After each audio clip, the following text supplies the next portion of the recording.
Reprofilage des voies donnant accès au village et le lotissement des terres sont entre autres les attentes des populations d'Alosso dans le département d'Alépé. La célébration de la fête de la Pâque a été l'occasion pour elles de réfléchir sur les actions de développement de leur village. Le village d'Alosso 1 fait partie de notre priorité. Apprendre à partager nos projets, nos peines et nos joies afin de prendre une part active à l'essor de notre contrée. Aujourd'hui, plus que jamais, notre pays est en train d'écrire une autre phase importante de son histoire, celle de devenir émergent en 2020. Pour nous, la première chose qui peut nous conduire à l'émergence, c'est l'acceptation de l'autre dans sa différence. Rodolphe Keke, troisième vice-président du conseil régional de Lamé, représentant le président Patrick Hachi, a répondu favorablement aux préoccupations des populations. Installées au bord du fleuve Comoé, les populations d'Alosso attendent de voir leur village se classer parmi les sites touristiques de la région de Lamé. Nous avons vu une population vaillante, une population dynamique, volontaire, qui veut vraiment accompagner le souci de développement du président du conseil régional. La célébration de la fête de la Pâque à Alosso s'est achevée par une course à la pirogue en présence des autorités administratives.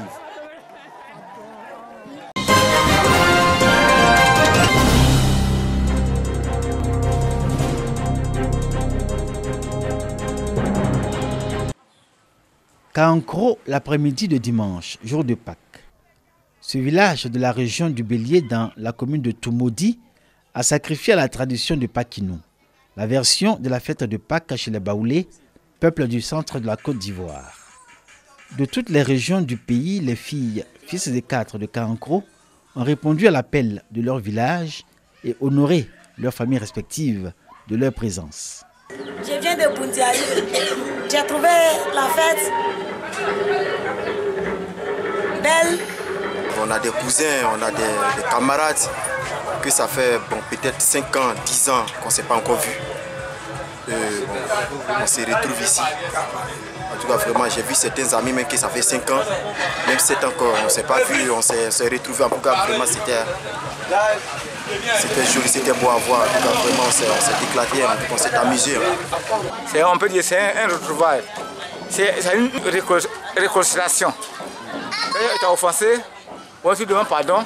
Pour nombreux Pakinoufoui à Kankro, c'est un moment spécial et significatif au cours duquel se mesure l'attachement à leur terroir.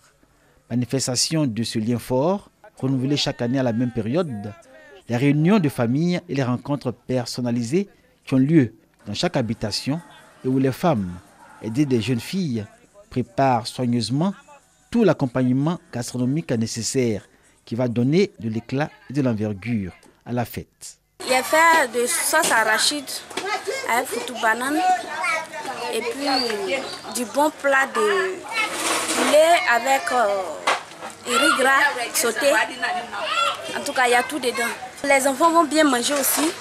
C'est un plaisir de retrouver les parents, partager des repas, vivre la vie en communauté. C'est pas mal. Et rendez-vous pour l'année prochaine. Pakinou vaut surtout par cette réalité, devenue l'élément commun des festivités de ce moment particulier. Les grandes rencontres consacrées aux questions de développement et aux réalisations d'infrastructures socio-économiques. Pour y ajouter un plus cette année, Kankro a choisi de placer ces festivités sous le signe de la valorisation de son patrimoine culturel. En attraction, le Zaouli, venu de Boisflé, dans un contexte où à Kankro, les danses du terroir, telles que la Joss, sont en voie de disparition. Oui, le Zaouli, c'est pour présenter à nos enfants. On aimerait que les danses traditionnelles se présentent. La Joss, la Djemlé, tous ceux qui dansent là sont tous morts. C'est ça le mal. Tout ce que nos enfants ne connaissent pas, quand on est sorti au terrain avec, par exemple, le B que nous dansons, il y a eu des gens qui traduisent. La baongo aussi, ça c'est les anciennes choses, on l'a fait hier. On a expliqué à la population, aux enfants. La sexagénaire fait partie des femmes qui ont fait les beaux jours de la danse Ayos à Kankro. Aujourd'hui, elle s'associe volontiers au combat des anciens de ce village. pour la préservation de ce qui reste de leur patrimoine culturel et sa promotion. Un autre intérêt de Pakino, que s'approprient aujourd'hui les localités où ce moment de rencontre est érigé en institution.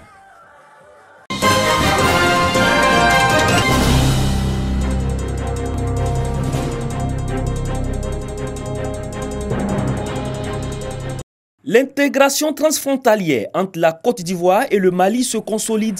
À Tengrela, dans la région de la Bagoué, au nord de la Côte d'Ivoire, un cadre de coopération transfrontalière est mis en place entre les départements de Tengrela, partie Côte d'Ivoire, et Kolondiéba, région de Sikasso, pour le Mali. Ce cadre de coopération appelé Groupement local de coopération transfrontalière Tengrela-Kolondiéba permettra de lutter contre les rackets aux frontières, le vol de bétail et l'épineuse question de l'orpaillage clandestin. Notre gros problème, c'est le vol de bétail. Une fois que notre bé est volé pour rentrer au Mali, on a beaucoup de programmes pour trouver les animaux, pour retourner chez nous.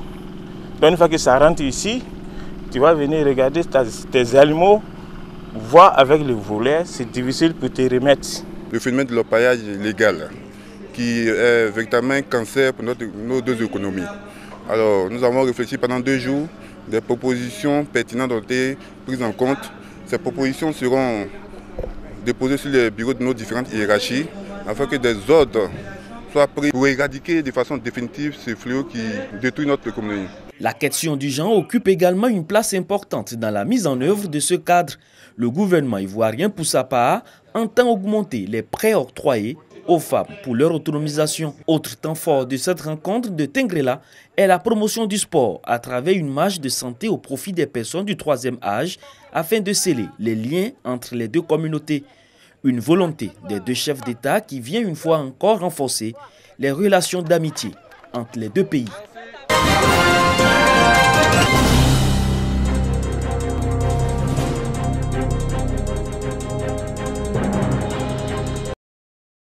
Mourondo, commune de la région du Ourodougou, est située à 605 km d'Abidjan.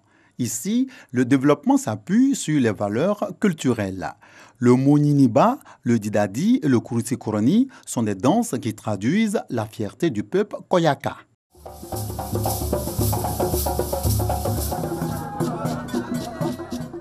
Dans cette commune, le vivre ensemble est une réalité. En témoigne l'existence d'une coopérative à l'intérieur de laquelle travaillent en parfaite symbiose Koyaka, Odineka, Baoulé, Agni. Des établissements primaires, secondaires, le centre de santé ont été rééquipés. Nous avons un laboratoire complet. Nous avons une ambulance offerte en 2015 lors de la visite présidentielle pour effectuer nos évacuations. Et nous avons une pharmacie assez fournie. Cependant, d'autres défis attendent la nouvelle équipe municipale qui bénéficie d'un hôtel de ville flambant neuf. Le nouveau maire, Moussa Traoré, compte poursuivre le développement de Mourondo. La promotion de la culture figure en bonne place dans son programme de société. Nous avons décidé de remettre toute notre culture traditionnelle à jour. Parce qu'ici, il y a beaucoup de nos traditions qui sont en perdition. Nous avons beaucoup d'ambition pour la commune de Mourondo. Comment faire en sorte que la population vivant à Mourondo puisse être autonome économiquement. Mourondo, avec ses 22 villages et une population d'environ 16 000 âmes, aura bientôt son centre multimédia. La pose de la première pierre a été faite par la ministre Mariatou Kone. Pour la ministre, ce centre va servir à former les femmes et les jeunes de la localité aux nouvelles technologies de l'information et de la communication.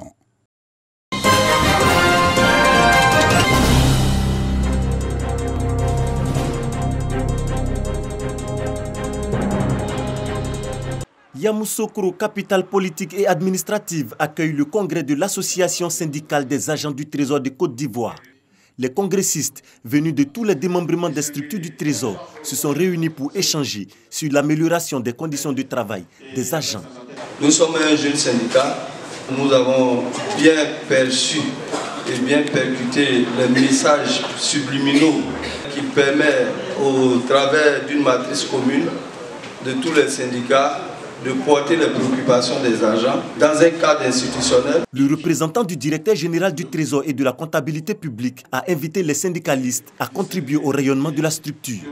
Au-delà même de ce congrès, vous devrez constamment cultiver les valeurs de cohésion, de travail acharné et de discipline dans l'optique d'une contribution plus significative de votre syndicat à l'atteinte des objectifs du Trésor public. Autre point à l'ordre du jour de cette rencontre, le toilettage des textes qui régissent le syndicat suivi de l'élection du secrétaire général de l'association syndicale des agents du Trésor des Côtes d'Ivoire. Brahima Sissé a été réélu pour un mandat de 5 ans.